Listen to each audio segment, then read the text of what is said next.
Middle east యుద్ధం ప్రభావం తెలుగు రాష్ట్రాలపై పడింది. దేశానికి రావాల్సిన గ్యాస్ సరఫరాకు కోత పడడంతో దాని తీవ్రత వంటింటి మీద పడింది. గ్యాస్ కొరత ఏర్పడడంతో ఇప్పటికే పలు హోటల్స్ తమ మెనూను తగ్గించాయి. మరికొన్ని కట్టెల పొయ్యిపై వంటలు మొదలుపెట్టాయి.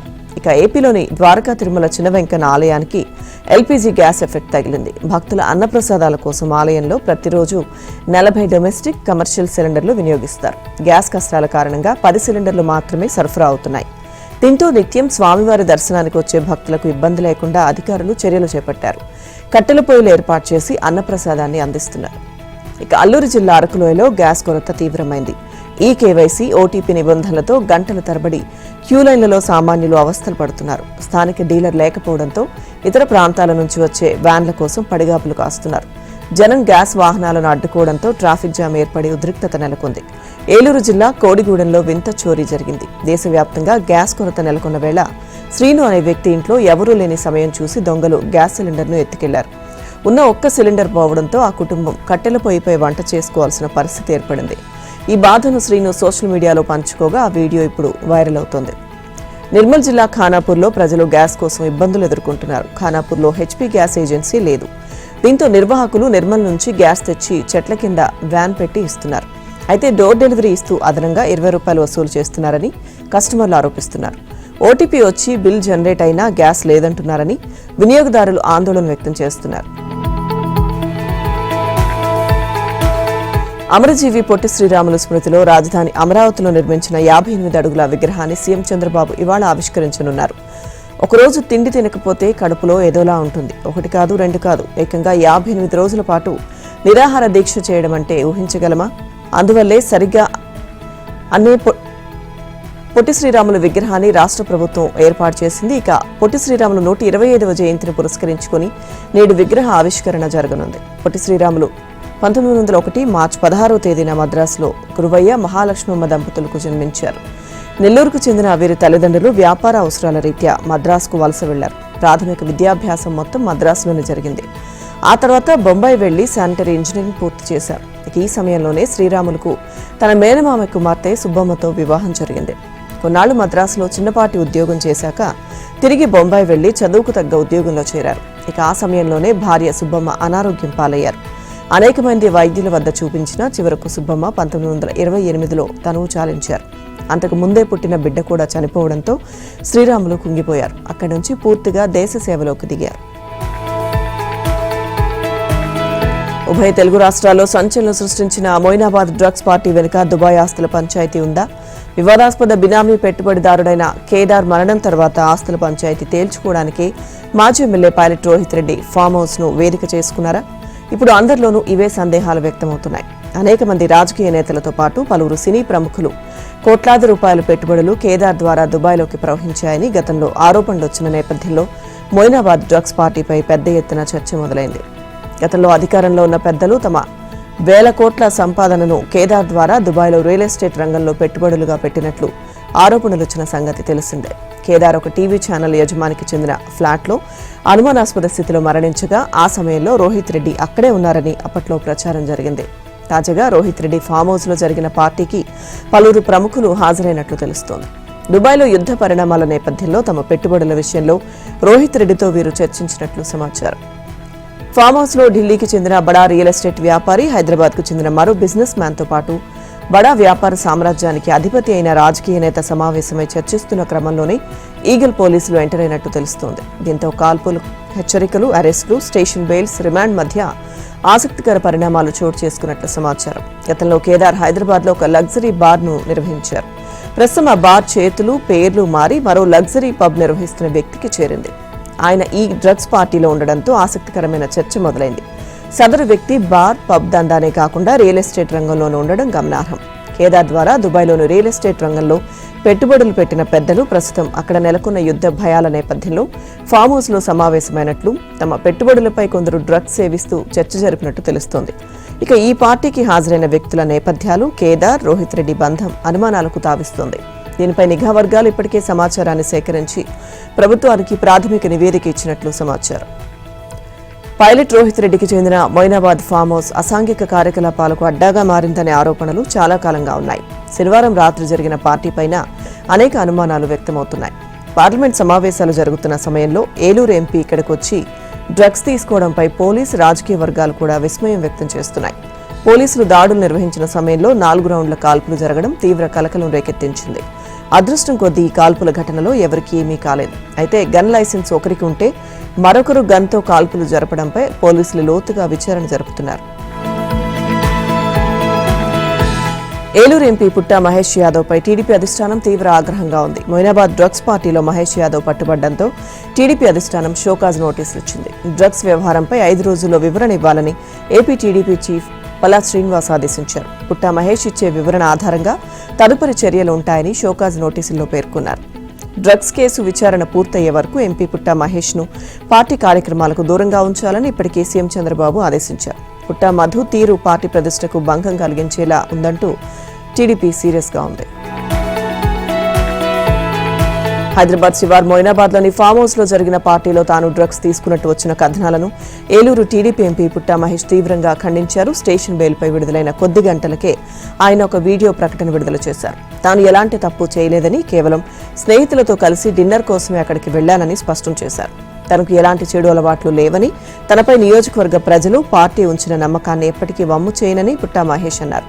మీడియాలో వస్తున్న కథనాలను నమ్మవద్దని విజ్ఞప్తి చేశారు. ఈ కేసు విచారణకు పూర్తిగా సహకరిస్తానని, త్వరలోనే అన్ని వాస్తవాలను ప్రజల ముందు ఉంచుతానన్నారు. ఏపీ ప్రభుత్వం మరో వినూత్న కార్యక్రమానికి శ్రీకారం చుట్టనుంది. నేటి నుంచి 10 రోజుల పాటు రైతన్నా మీకోసం కార్యక్రమం నిర్వహించనున్నారు. వ్యవసాయ అభివృద్ధికి ఊతమిచ్చే పంచసూత్రాలతో పాటు అగ్రిటెక్, డీప్ టెక్ ద్వారా రానున్న ఖరీఫ్ సీజన్లో సాగు విధానాలపై అధికారులు, రైతులకు అవగాహన కల్పిస్తారు. ఎల్నినో నేపథ్యంలో ముందస్తు అంచనా ప్రకారం ప్రాంతాల వారీగా వాతావరణ పరిస్థితులకు అనుగుణంగా సూచనలు ఇవ్వనున్నారు. రైతు సేవా కేంద్రం పరిధిలోని వ్యవసాయ అనుబంధ శాఖల సిబ్బంది సహకార, నీటి సంఘాల సభ్యులతో కలిసి నిర్దిష్ట కార్యాచరణ చేపట్టనున్నారు. ప్రకృతి వ్యవసాయ విధానాలపై రైతులకు అవగాహన కల్పిస్తారు.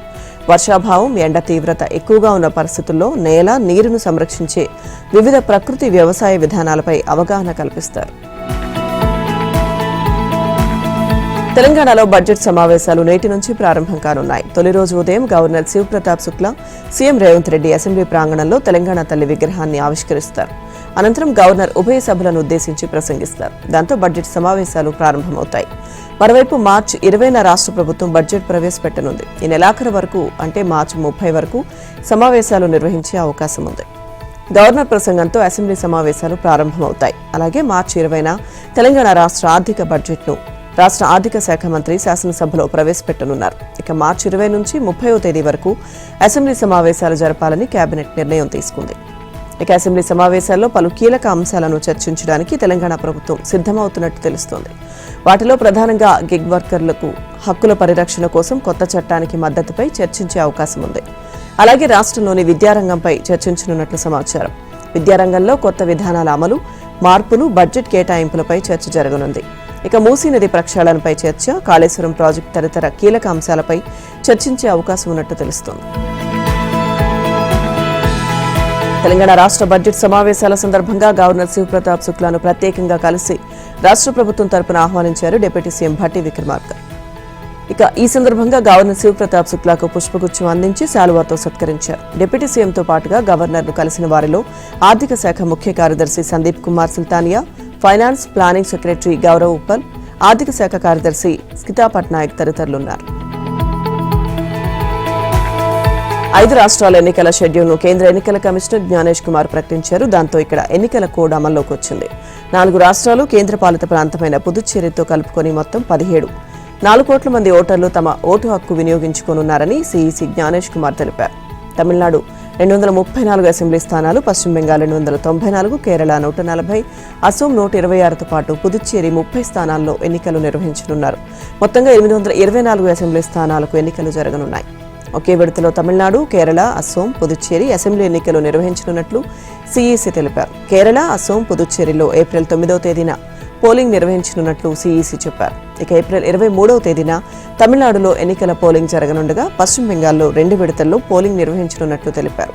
పశ్చిమ బెంగాల్లో ఏప్రిల్ 23న తొలి విడత, 29న రెండవ విడత పోలింగ్ నిర్వహించనున్నారు. ఎన్నికలు వేర్వేరు తేదీల్లో జరిగిన ఓట్ల లెక్కింపు మాత్రం 5 రాష్ట్రాలకు మే 4న జరగనుంది.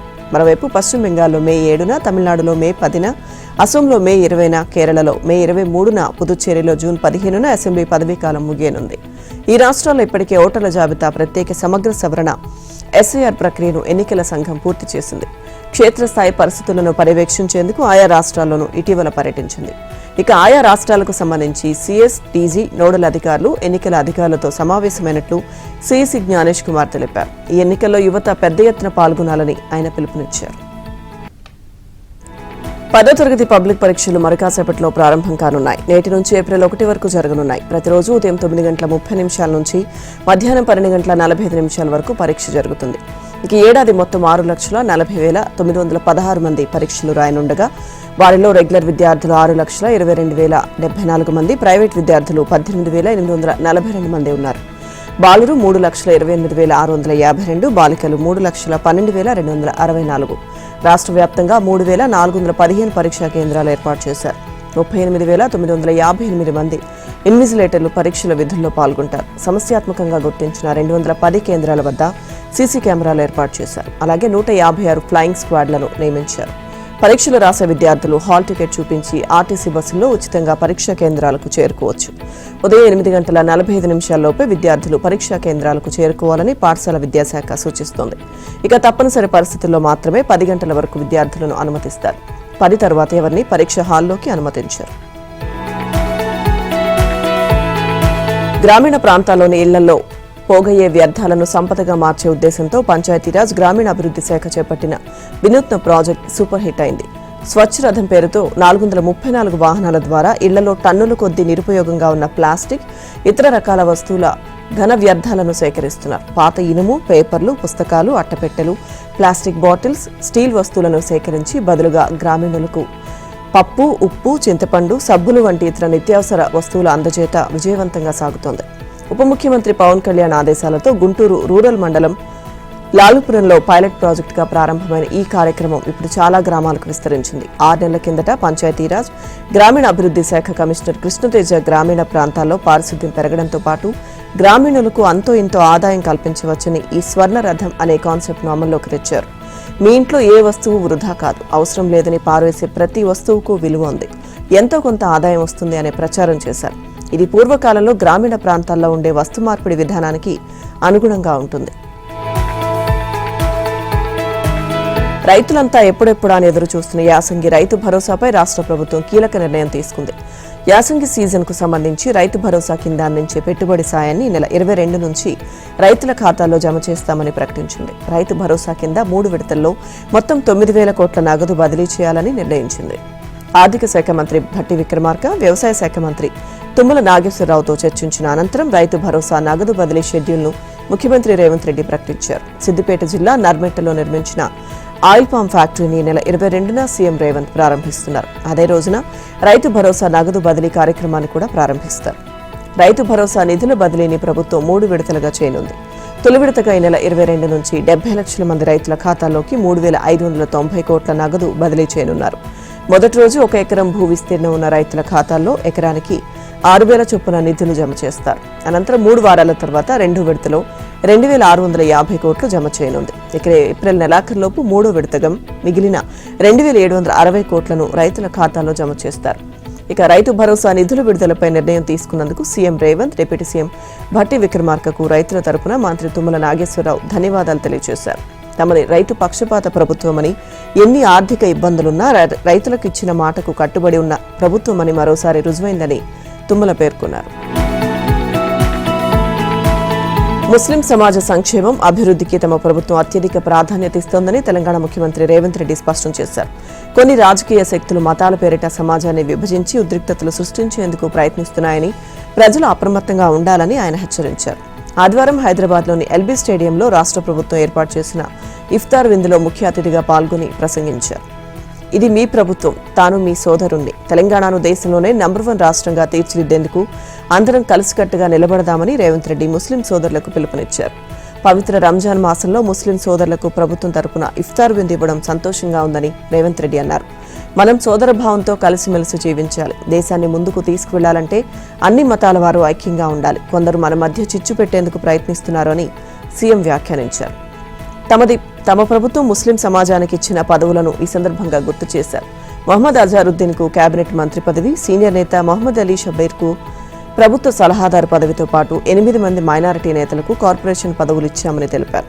క్రీడాకారులైన మహమ్మద్ సిరాజ్ కు డీఎస్పీ ఉద్యోగం, బాక్సింగ్ ఛాంపియన్ నిఖజ్ జరీన్ కు 2 కోట్ల బహుమతి అందించామని చెప్పారు. ఈ కార్యక్రమంలో మైనారిటీ సంక్షేమ శాఖ మంత్రి మహమ్మద్ అజారుద్దీన్, ఎంఐఎం అధినేత అసదుద్దీన్ ఓవైసీ, ప్రభుత్వ సలహాదారు షబీర్ అలీ, కాంగ్రెస్ నేతలు అలాగే ఇతర ప్రముఖులు పాల్గొన్నారు. సంగారెడ్డి పట్టణంలోని మిలాద్ గ్రౌండ్ లో టీపీసీసీ వర్కింగ్ ప్రెసిడెంట్ జగ్గారెడ్డి ఆధ్వర్యంలో ముస్లిం సోదరులకు భారీ స్థాయిలో ఇఫ్తార్ విందు ఇచ్చారు. పెద్ద సంఖ్యలో ముస్లింలు తరలివచ్చారు. ఈ కార్యక్రమానికి మంత్రులు Damodar Rajanarasimha, Uttam Kumar Reddy, Komatireddy Venkatreddy, Zaheerabad MP Suresh Shetkar, TGIIC chairperson Nirmala హాజరయ్యారు. జగ్గారెడ్డి మీకు మాకు ఫేవరెట్ లీడర్ అని ప్రశంసించారు. మంత్రికని కోమటిరెడ్డి వెంకటరెడ్డి ఎవరైనా కష్టాల్లో ఉన్నారంటే జగ్గారెడ్డి ఆదుకుంటారని, ఆయన మానవత్వం ఉన్న మనిషి అని కొనియాడారు మంత్రి ఉత్తమ్. ఇక అనంతరం మంత్రులు ముస్లిం సోదరులకు రంజాన్ శుభాకాంక్షలు తెలియజేశారు. కాంగ్రెస్ ప్రభుత్వం మైనారిటీల సంక్షేమానికి కట్టుబడి పనిచేస్తుందని పేర్కొన్నారు. ఈ కార్యక్రమంలో జగ్గారెడ్డి కూతురు జయారెడ్డి, కొడుకు దత్తురెడ్డి పాల్గొన్నారు. మాజీ మంత్రి వైఎస్ వివేకానంద రెడ్డి హత్య జరిగి సరిగ్గా 7 ఏళ్లైందని, ఇప్పటికీ ఇది ఎవరు చేశారు, ఎవరు చేయించారు, ఎందుకు చేశారో సీబీఐ తేల్చలేదని ఆయన కుమార్తె నర్రెడ్డి సునీతారెడ్డి ఆవేదన వ్యక్తం చేశారు. ఫోన్ కాల్స్ కోణంలో పూర్తిగా విచారణ జరపలేదని, ఎవరినో కాపాడాలని చూస్తోందని ఆరోపించారు.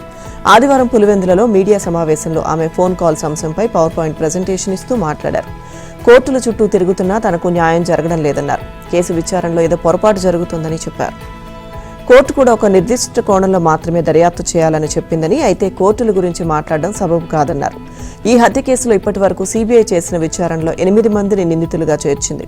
A2 సునీల్ యాదవ్ తమ్ముడు కిరణ్ యాదవ్, అర్జున్ రెడ్డి అనే వ్యక్తికి పంపిన మెసేజ్లో వివేకం సార్ చనిపోయాడు అని ఉంది. కానీ దానిపై సీబీఐ విచారణ చేయలేదు. దానిపై దర్యాప్తు చేయాలని, ఇంకా కొత్తగా ఏమైనా ఉంటే చేయండి అని కూడా కోర్టు సీబీఐకి చెప్పింది. అయినా ఆ కోణంలో దర్యాప్తు సంస్థ ఎందుకో విచారించలేదు. అర్జున్ రెడ్డి ఎంపీ వైఎస్ అవినాష్ రెడ్డి తండ్రి వైఎస్ భాస్కర్ రెడ్డికి మనవడవుతాడు. జగన్ కు భారతిరెడ్డికి చాలా సన్నిహితుడు. పాదయాత్ర సమయంలో అర్జున్ రెడ్డి అన్ని లాజిస్టిక్స్ చూసుకునేవాడు. ఇతడికి కిరణ్ యాదవ్ ఫోన్ చేశాడు. తీయకపోతే వివేకం సార్ చనిపోయాడని ఉదయం 7:12 మెసేజ్ పంపించాడు. వివేకానంద రెడ్డి చనిపోయారన్న విషయం మొదట వచ్చింది సాక్షి టీవీలోనే. ఉదయం 7:13 వచ్చింది. కిరణ్ యాదవ్ కు ముందే ఎలా తెలిసింది? ఒక్క నిమిషమే అయినా అది ముఖ్యమైనదే కదా.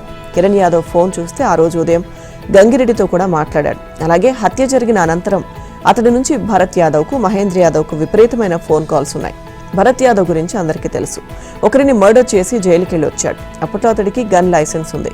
దాన్ని వైఎస్ భాస్కర్ రెడ్డి, వైఎస్ అవినాష్ రెడ్డి ఇప్పించారని ఇక్కడ చెబుతున్నారు. ఇక రియల్ ఎస్టేట్ వ్యాపారం చేసే వ్యక్తికి గన్ లైసెన్స్ ఎందుకు ఇప్పించాల్సి వచ్చింది? అది కాకుండా దస్తగిరితో పాటు భరత్ యాదవ్ కూడా ఢిల్లీకి వెళ్లాడు. వీటిపై లోతుగా విచారిస్తే అన్ని విషయాలు తేలుతాయి. కానీ సీబీఐ ఎందుకు ఇలా చేస్తుంది, ఎవరిని రక్షించడానికి చేస్తుందో తెలియడం లేదని సునీతారెడ్డి వ్యాఖ్యానించారు. కూరగాయల మాటున గంజాయి రవాణా చేస్తున్న ఓ వాహనాన్ని విశాఖపట్నం నార్కోటిక్స్ సెంట్రల్ బ్యూరో అధికారులు ఆదివారం పట్టుకున్నారు. అందులో ఉన్న 647 కిలోల గంజాయిని స్వాధీనం చేసుకున్నారు. ఒడిశా రాష్ట్రం సిమిలిగూడ ప్రాంతం నుంచి వస్తున్న వాహనం అనుమానాస్పదంగా కనిపించడంతో విజయనగరం జిల్లా బొండపల్లి పోలీస్ స్టేషన్ వద్ద ఎన్సీబీ అధికారులు ఆపి తనిఖీ చేయగా గంజాయి గుట్టు రట్టయింది. స్మగ్లర్లు వాహనం నుంచి గంజాయి వాసన బయటికి రాకుండా పేపర్ కవర్లలో ప్యాక్ చేసి ప్లాస్టిక్ టేప్తో సీల్ చేశారు.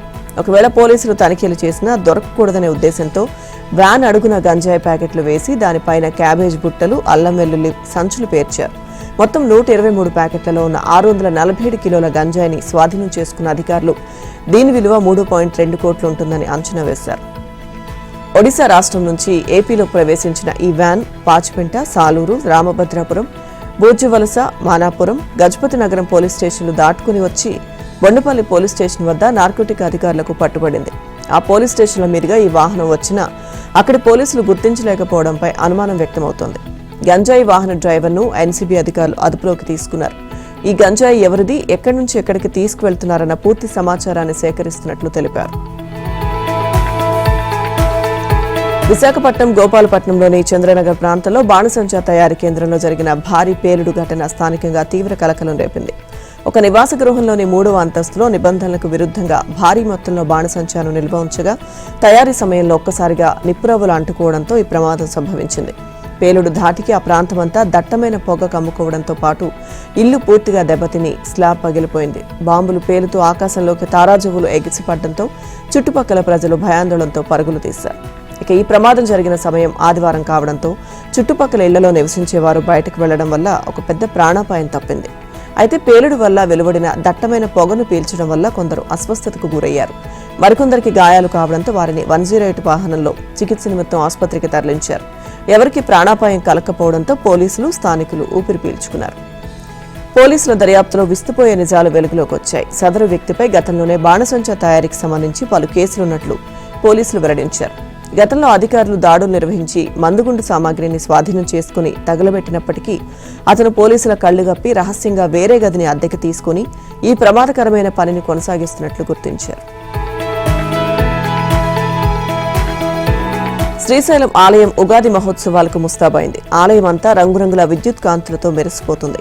శ్రీశైలం ఆలయంలో నేటి నుంచి 20 వరకు జరగనున్న ఉగాది మహోత్సవాలకు ఈవో శ్రీనివాసరావు అర్చకులు, వేద పండితులు ఉదయం 7:30 శాస్త్రోక్తంగా యాగశాల ప్రవేశం చేసి ఉగాది మహోత్సవాలకు శ్రీకారం చుట్టనున్నారు.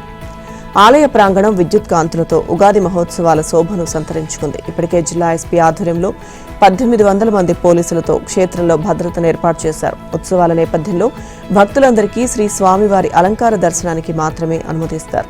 ఉత్సవాలలో భాగంగా ఈ సాయంత్రం భృంగి వాహన సేవ, అమ్మవారికి మహాలక్ష్మి అలంకారం, రెండవ రోజు కైలాస వాహన సేవ, మహాదుర్గ అలంకారం, 18న ప్రభోత్సవం, నందివాహన సేవ, మహాసరస్వతి అలంకారం, రాత్రి వీరాచార విన్యాసాలు, అగ్నిగుండ ప్రవేశం, 19న ఉగాది పర్వదినం రోజు పంచాంగ శ్రవణం, సాయంత్రం రథోత్సవం, శ్రీ రమావాణి సేవిత రాజరాజేశ్వరి అలంకారం, 20న ఉదయం పూర్ణాహుతి, రాత్రి అశ్వవాహన సేవ, శ్రీ భ్రమరాంబాదేవి నిజాలంకరణ ఆలయ ఉత్సవంతో ఉగాది మహోత్సవాలు ముగియనున్నాయి.